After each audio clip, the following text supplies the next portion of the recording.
my name is Jack Sorf, and I work for Django in June, preparing charts and also teaching at the festival. And this year we're getting ready early for Django in June 2022, and we're going to be rolling out tunes and lessons every month leading up to the festival. And we thought we would start with a classic, I've Found a New Baby.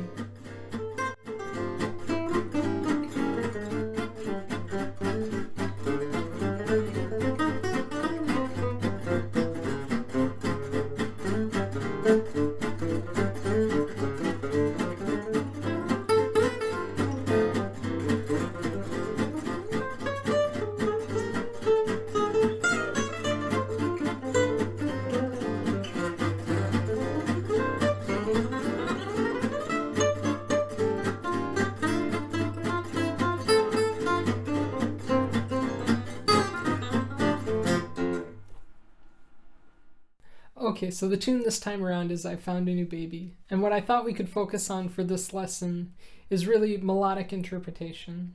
So if you've been listening to jazz for a while, and that certainly includes Django music or jazz manouche or swing idioms, you'll notice when musicians play a melody, they take license and they play with it and they kind of make it their own.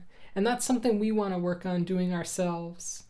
So for this lesson, we're going to look at 3 different classic recordings of I Found a New Baby and see the different ways the melody gets represented. So in the description below, you'll see links to 3 videos. One is a performance from 1925 of Ethel Waters, and this is really what I've based just our core lead sheet on. The way she sings the melody is really clear and simple, and it's probably very close, if not exactly, the composer's original intention. Okay, and the second recording is of Frank Big Boy Goudie from 1935. He's being accompanied by Stephane Grappelli at the piano and Django on the guitar. And he was a multi-instrumentalist from New Orleans who moved to Paris and became good friends with Django and is just a great stylist and has a cool take on the melody. So you can see that below. And the third recording is from Bireli Lagrene's Roots to Django album, which was his debut when he was maybe just 12 or 13. And it features a great trumpeter named Bernd Marquardt. And you can, once again, check all those performances in the links below, so feel free to listen to those now if you'd like. Otherwise, you can stick around for the video, and I'll play you a little examples in the style of each. Okay, so let's hear what the A section sounds like if we interpret it sort of like Ethel Waters does. 1, 2, 3, 4, 1.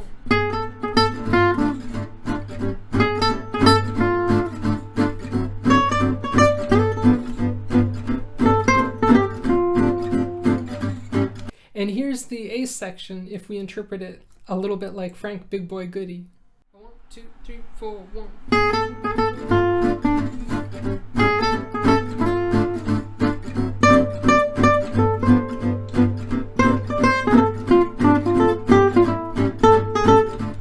And here's the A section if we were to interpret it a little bit like Bernd Marquardt does on the Roots to Django album. 1, 2, 3, 4, 1.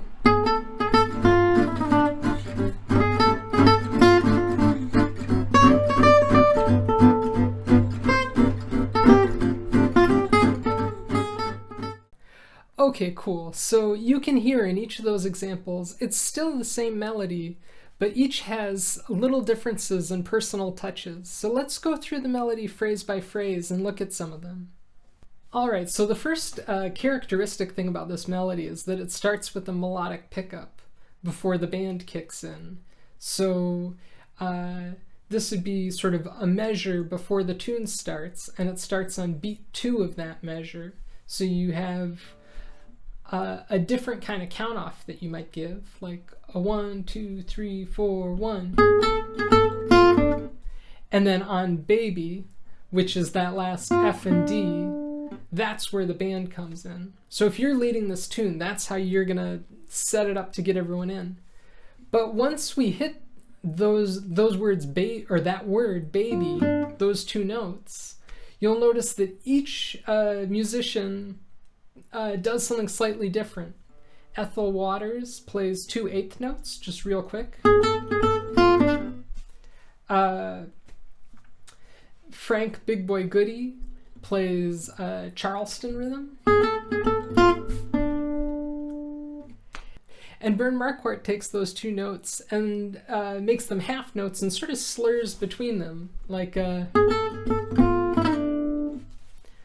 which is fun. And the next phrase is just an answering phrase. And Frank Big Boy Goudie and Ethel Waters do probably what the composer originally intended, which is just a simple answer.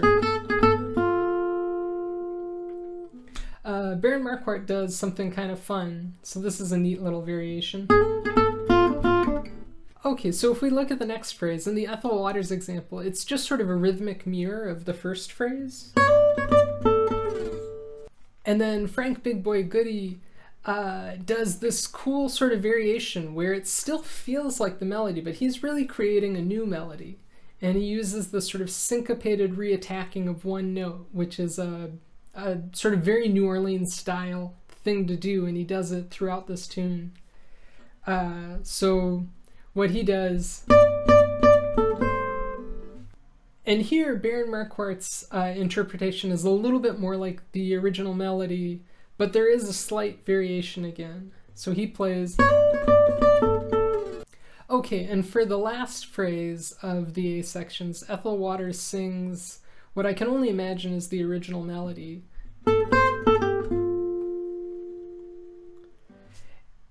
So Frank Big Boy Goudie has a nice variation on this melody.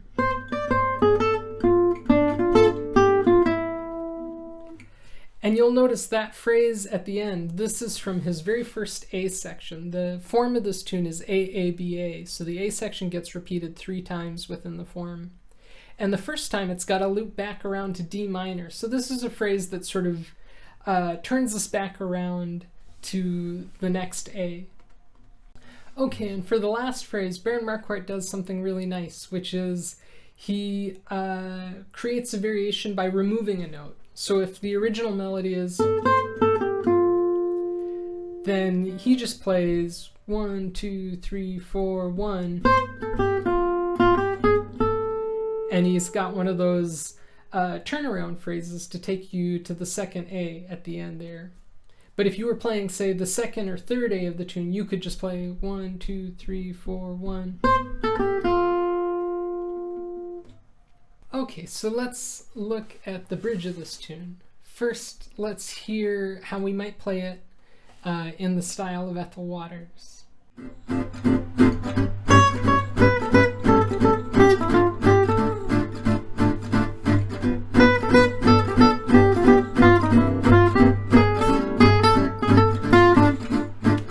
And here's how we might do the melody in the style of Frank Big Boy Goudie.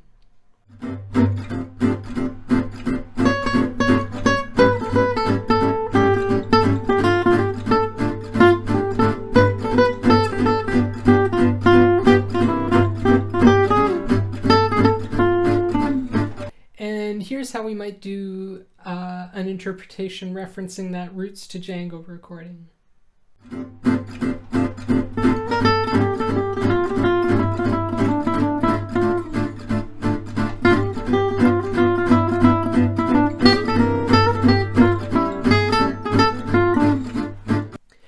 Okay, so if we listen to the Ethel Waters version, which is probably very close to the original melody, we can hear that the melody is this cool little motif that just winds its way down a whole tone scale. And if you don't know what that is, don't worry about it.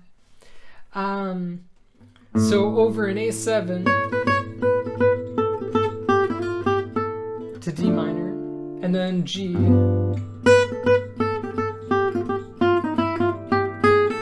C7 to A7. So just a nice little melody.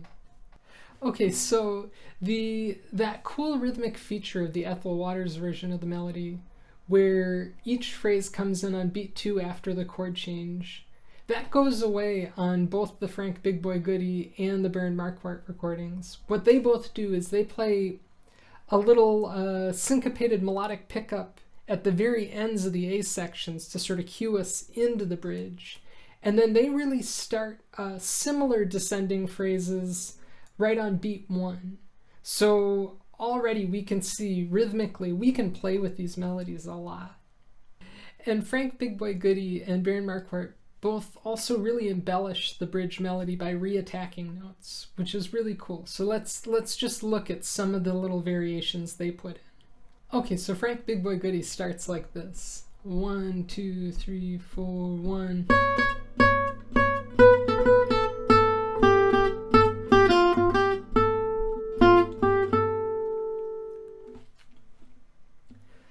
So that first note he plays is actually in the measure before the bridge starts. So he's still starting on beat 2, but a measure earlier than Ethel Waters. So 1, 2, 3, 4, 1. And then reattacking that note, which I like. So, and then reattacking another note. And then there's that cool little echo that he does, that where each phrase is just slightly rhythmically different, and it's just a little answer or an echo, but it's kind of cool. And Frank Big Boy Goudie continues embellishing this melody by reattacking notes and syncopating.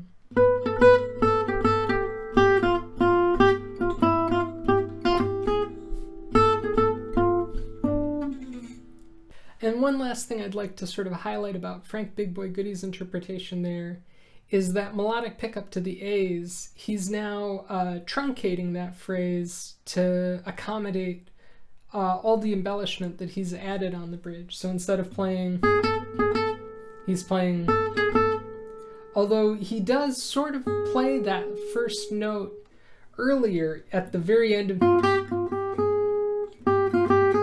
even though he's embellishing the melody and changing the rhythm around and playing with it, he's still playing essentially the same set of pitches as Ethel Waters. So they're sort of traveling along the same route. Now on the Roots to Django recording, Baron Marquardt, he's sort of taking a different path. Baron Marquardt maintains the same sort of melodic shape as the other two interpretations, but he's using a whole different set of pitches. He's really pulling melodic material from maybe D minor, and he's starting on the note A as opposed to C sharp, a different note from an A7 chord, which is the chord of the moment when the bridge starts. So that sounds like...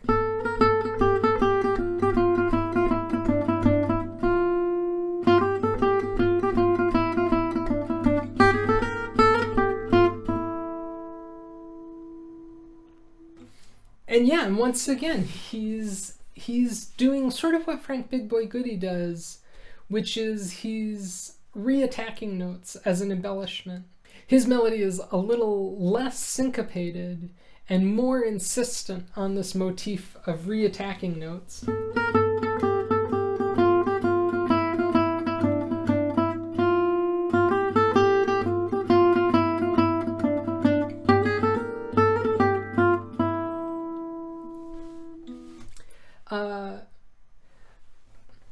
But yeah, that's fun. So you can see that's another take on how you can play these melodies or make up a new melody in the spirit of the old melody.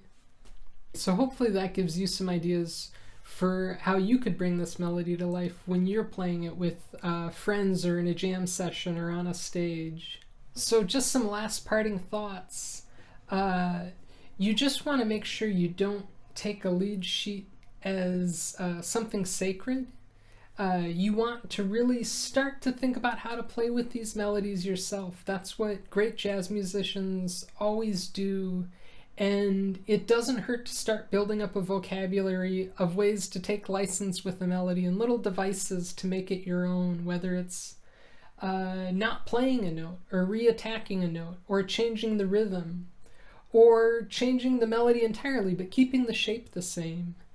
Maybe practice learning a melody by humming it, and don't try and get it just right, and go to your instrument and just sort of approximate it and try and make it sound nice.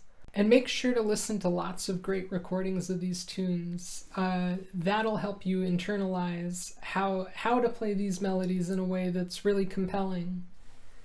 Even the harmony of these tunes can change from recording to recording. If you listen to Django and Steph accompany Frank Big Boy Goudie in 1935, they're playing something like...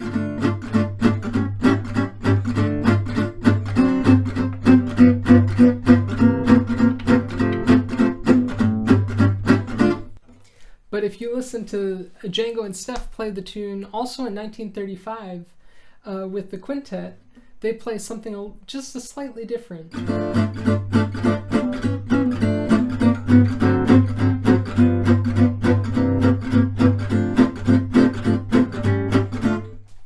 And you'll notice if you listen to Bireli's recording on Roots to Django, he obviously listened to that quintet recording of Django and Steph playing the tune, and that's closer to what they do in their accompaniment. So make these tunes your own, have fun, make sure you listen to real recordings, and get off the page as soon as possible. But hopefully all the things I've put on paper for you are helpful, and you'll see links for those things in the description below. So that includes all three of those interpretations of the melody. All right, happy practicing.